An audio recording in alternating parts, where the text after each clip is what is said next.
नमस्कार बच्चों, स्वागत है आप सभी के आपके अपने YouTube चैनल पर। ओके बच्चों, तो इसके प्रीवियस क्लासेज में हम लोग राउल्ट के नियम का अध्ययन कर रहे थे और उसमें राउल्ट के नियम में जो आदर्श विलयन और अनादर्श विलयन थे उनके बारे में सीख रहे थे। ओके, अनादर्श विलयन दो तरह के होते थे, एक धनात्मक विचलन प्रदर्शित करने वाले और दूसरा ऋणात्मक विचलन प्रदर्शित करने वाले, है ना।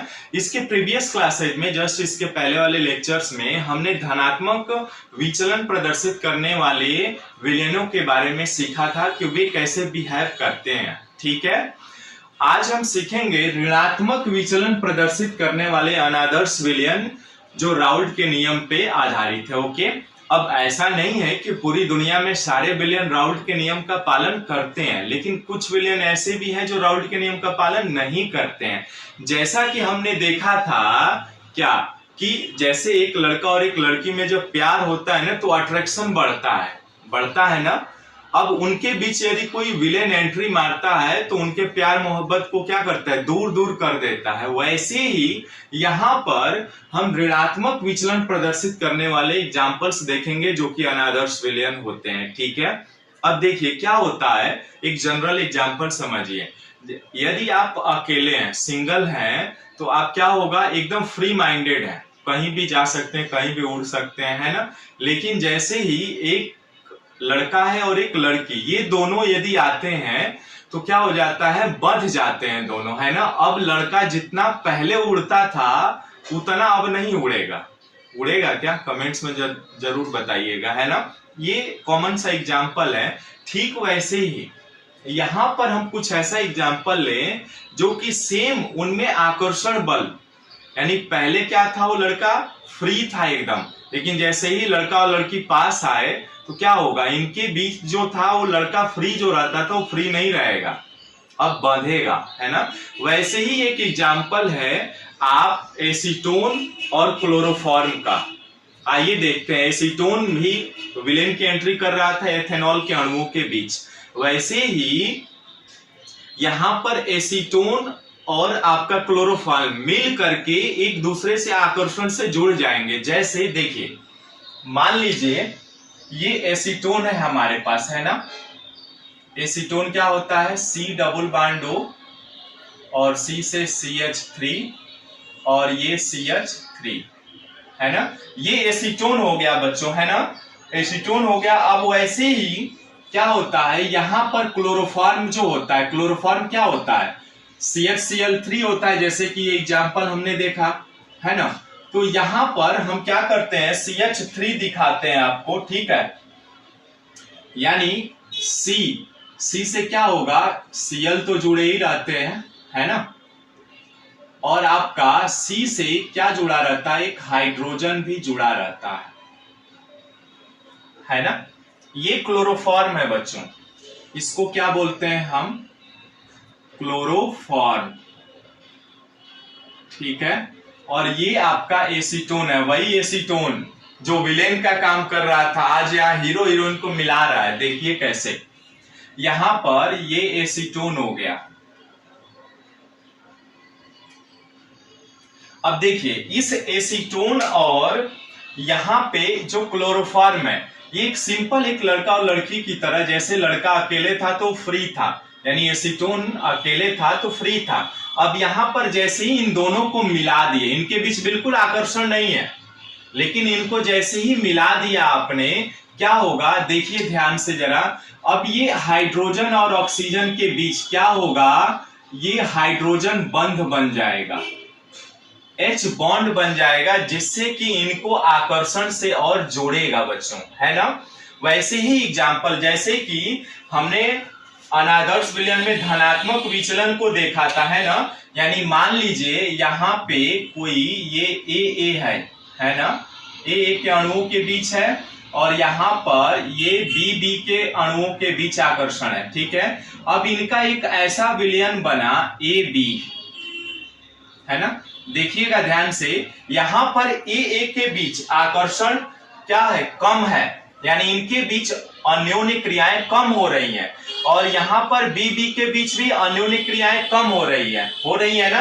वैसे ही एग्जाम्पल ये देखिए एसीटोन और क्लोरोफॉर्म का लिया हमने कि यहाँ पर ए के बीच जो अन्योन्य क्रियाएं हैं वो बहुत कम है, बी के बीच अन्योन्य क्रियाएं भी कम है, लेकिन जैसे ही इनको मिला करके एक मिश्रण तैयार किया गया तो ये एक दूसरे से जुड़ गए, है ना, जुड़ गए यानी आकर्षण हो गया। यहाँ पे आकर्षण बल कम था, ए के अणुओं के बीच आकर्षण बल कम था, बी के अणुओं के बीच आकर्षण बल कम था, लेकिन जैसे ही इनको मिला दिए एक पात्र में किया हमने तो ए बी के बीच आकर्षण बल क्या हो गया, बहुत ज्यादा हो गया। जैसे कि ये एसीटोन और क्लोरोफॉर्म है, ये अलग अलग थे, इनके बीच बिल्कुल इनके अणुओं के बीच क्या था, आकर्षण बल कम था बिल्कुल। अब यहाँ पर क्या था, जैसे ही ये दोनों को मिला दिया आपने तो क्या हुआ, यहाँ पे H बॉन्ड बन गया, H बॉन्ड, जो कि ये प्यार मोहब्बत का काम कर रहा है इन दोनों का, ठीक है। तो यहाँ पर AB के बीच आकर्षण बल क्या हो गया, अधिक हो गया, यानी इसीलिए हम जानते हैं कि जो आपका राउल्ट का नियम होता है P टोटल बराबर क्या होता है बच्चों, PA प्लस PB। तो ये तो आदर्श विलयन कहलाते थे, लेकिन इसी के कंडीशन पे अनादर्श विलयन क्या होते थे कि P टोटल बराबर नहीं होते हैं PA प्लस PB के, है ना। तो ये अनादर्श विलयन कहलाते हैं। अब अनादर्श विलयन के दो कंडीशन थे, केस 1 में हमने देखा था क्या, धनात्मक पॉजिटिव डेविएशन, और केस 2 में हमने देखा था नेगेटिव डेविएशन, जो कि हम पढ़ रहे हैं, है ना। पॉजिटिव डेविएशन में क्या होता है, P टोटल जो है वो बड़ा होता है किससे, PA प्लस PB से। अब दो कंडीशन ही बनेंगे, यदि बराबर नहीं हुआ तो दो कंडीशन बनते हैं, या तो अधिक हो या कम हो। तो P टोटल जो है PA प्लस PB से बड़ा होगा, और दूसरे केस में P टोटल जो है वो क्या होगा, छोटा होगा PA प्लस PB के। तो ये निगेटिव डाइवेशन कहलाता है ना, non ideal solution showing negative deviation, वही चीज यहाँ पे कह रहा है। अब देखिए जैसे कि पहले इनके लक्षण क्या होते हैं, इन विलयनों में उपस्थित प्रत्येक अवयव के आंशिक वाष्प दाब राउल्ट के नियम से निर्धारित किए गए वाष्प दाब से कम होता है। जैसे अब देखिए PA क्या है, PA नॉट x1 से कम होता है, PB क्या होता है, PB नॉट x2 से कम होता है, और टोटल जो होता है वाष्प दाब P total PA plus PB से भी कम होता है। यहाँ पर वही कुछ हो रहा है, देखिए यहाँ पर A था, ये BB है, AB के बीच आकर्षण हो गया ज्यादा, यानी आकर्षण ज्यादा हो गया तो क्या होगा, यहाँ पे प्रेशर जो है देखिएगा कम हो गया, है ना, आकर्षण हो गया तो ये कम हो गया, यानी ज्यादा उड़ेंगे ही नहीं। ये फ्री जब होते, ये फ्री थे तो क्या था, इनका यदि आंशिक वाष्प दाब PA नॉट है और इसका PB नॉट है और इसका आंशिक दाब P टोटल है, तो ये कम होगा ना बच्चों PA नॉट x1 से, है ना, या इसको ऐसे लिख लीजिए PA plus PB, PA plus PB के वाष्प दाब से कम होगा, यानी इसमें आकर्षण बल के अन्योन्य क्रियाएं ज्यादा थी तो ये ज्यादा उड़ रहे थे, तो इनका ज्यादा उड़ेगा तो ज्यादा वाष्प दाब बनाएगा। वैसे ही ये BB है, इसके भी अणु क्या होते हैं, ज्यादा उड़ रहे थे, यानी क्या था, आकर्षण बल कम था, तो इनका वाष्प दाब PB नॉट था। अब जैसे ही ये मिला दिया आपने तो इनका आकर्षण बल एकदम कम हो गए, ये कम उड़ेंगे, तो कम उड़ेंगे तो आकर्षण बल भी क्या होगा, बहुत अधिक है, तो ये कम उड़ेंगे यानी वाष्प दाब बहुत कम होगा, इसलिए इनका P टोटल जो होगा PA प्लस PB से कम होगा। वही चीज यहाँ पे कह रहा है ये, ठीक है, समझ में। दूसरा क्या बोल रहा है, इस प्रकार का विचलन उन विलयनों द्वारा प्रदर्शित किया जाता है जिनमें AA BB के मध्य आकर्षण बल AB के मध्य आकर्षण बल से कम होता है ना। यानी AB का आकर्षण बल क्या होता है, जो है वो कम होगा, ये देखिए AB के बीच आकर्षण बल है ना, ये होगा। अब यहाँ पर इनका मिश्रण भी कम होता है। अब जैसे देखिए जिनका आकर्षण होगा बच्चों, देखिए यदि ये दो अणु है मान लीजिए पास पास हैं तो ये स्थान कम घेरेंगे, है ना, यानी इनका आयतन कम होगा। और यदि ये दूर दूर होते थे तो इनका आयतन क्या होता था, अधिक होता था, ठीक है, समझ गया, ठीक है। चौथा पॉइंट यही कह रहा है, ए व बी के अवयवों को मिलाने पर ऊर्जा का उत्सर्जन होता है, अर्थात एंथैल्पी परिवर्तन निगेटिव होता है ना। एंथैल्पी परिवर्तन, ऊर्जा का उत्सर्जन कब होगा, जब आकर्षण बल ज्यादा होता है तो ऊर्जा बाहर होता है। ठीक है, इसके एग्जाम्पल्स बहुत सारे हैं, देख लीजिए। CaCl3 एसीटोन हो गया, H2O प्लस HNO3 हो गया, H2O और HCl हो गया, H2O या H2O SO4 हो गया। ठीक है, सेम चीज है जैसे कि ऋणात्मक विचलन प्रदर्शित करने वाले ये जो अनादर्श विलयन होते हैं ना, जैसे एसीटोन और क्लोरोफॉर्म का आप उदाहरण लीजिए, तो इन दोनों के अणु पास पास हो जाते हैं। ठीक है बच्चों, ये पास पास होते हैं। थोड़ा सा 1 मिनट रुकिएगा, आ रहा हूं मैं। अब यहाँ पर जैसे ही ये पास पास हुआ, तो अब इसमें क्या होते हैं कि इनके बीच आकर्षण बल क्या हो गया, ज्यादा हो गया, तो ये कम उड़ेंगे, यानी इनका पी टोटल जो होगा वो कम होगा।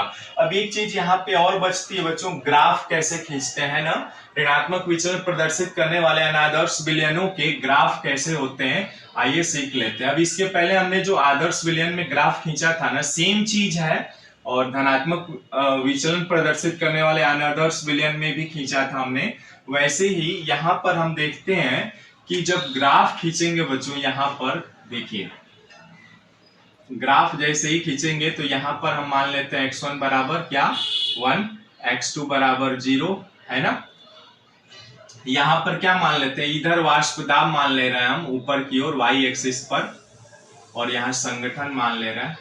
ठीक है, ओके। अब x1 जब यहाँ 1 है, तो ये 1 से घटकर x1 बराबर 0 हो रहा है, और x2 बराबर 1 हो रहा है ना। अब देखिए इनका वांशिक वाष्प दाब कितना था, PA0 था, है ना। ठीक है, 1 था, तो अब ये धीरे धीरे 0 पर आ रहा है, 0 पर आया, यहाँ पे आके मिल गया। ठीक है, अब यहां से देखिए x1 बराबर 1 से 0, अब x2 बराबर 1 है, तो यहां से इनका वाष्प दाब मैं एक और खींचता हूं, इनका वाष्प दाब PB0 है ना।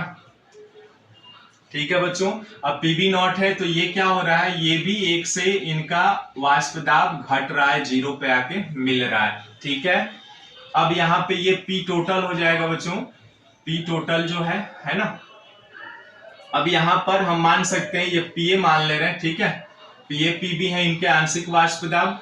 अब देखिए जैसे कि हम धनात्मक, ये कम हो रहा है ना, देखिए इनका जो है, ये जो आपका ग्राफ है, ये आपका ऋणात्मक विचलन प्रदर्शित करेंगे यदि ये, तो क्या होगा, ये नीचे की ओर झुकेगा ग्राफ, यानी ये आ जाएगा आपका ऐसे।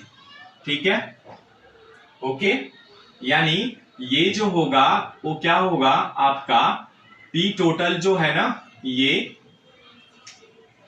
आपका P टोटल जो है, यहाँ पे देखिए ये आंशिक वाष्प दाब PA0 है ना, यानी ये जो है PA0 यदि है, ये PB0 है, तो इनका जो वाष्प दाब होगा वो P आपका PA जो होगा वो लेस होगा किससे, PA0 x1 से, है ना।